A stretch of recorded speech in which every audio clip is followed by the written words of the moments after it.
లావాదేవీలు.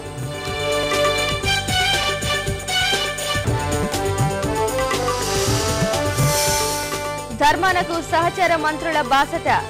బట్టి ఇంట్లో కీలక సమావేశం. రాజీనామా ఆమోదించొద్దని ముఖ్యమంత్రిపై ఒత్తిడి.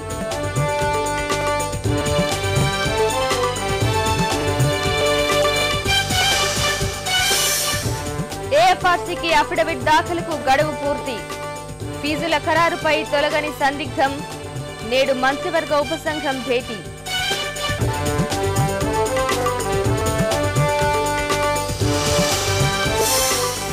కరీంనగర్ జిల్లాలో తీవ్ర రూపం దాల్చిన యూరియా కొరత. బస్తా కోసం రోజుల కొద్దీ పడిగాపులు. నల్లబజారులో జోరుగా అమ్మకాలు.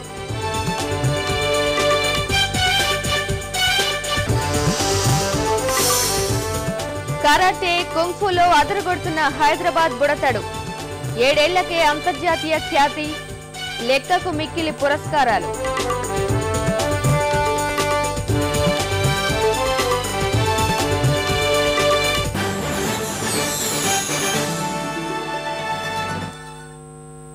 కుటుంబానికి ప్రకృతి వనరులను దోచిపెట్టేందుకు ధర్మాన ప్రసాదరావు తీవ్రంగా యత్నించారు.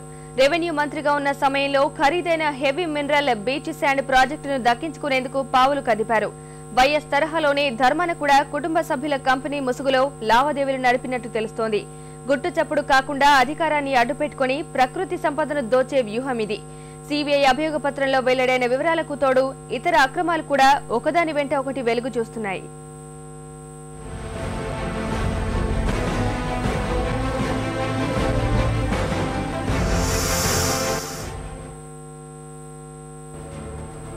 అత్యంత ఖరీదైన ఖనిజాల్లో హెవీ మినరల్ బీచ్ శాండ్ ఒకటి.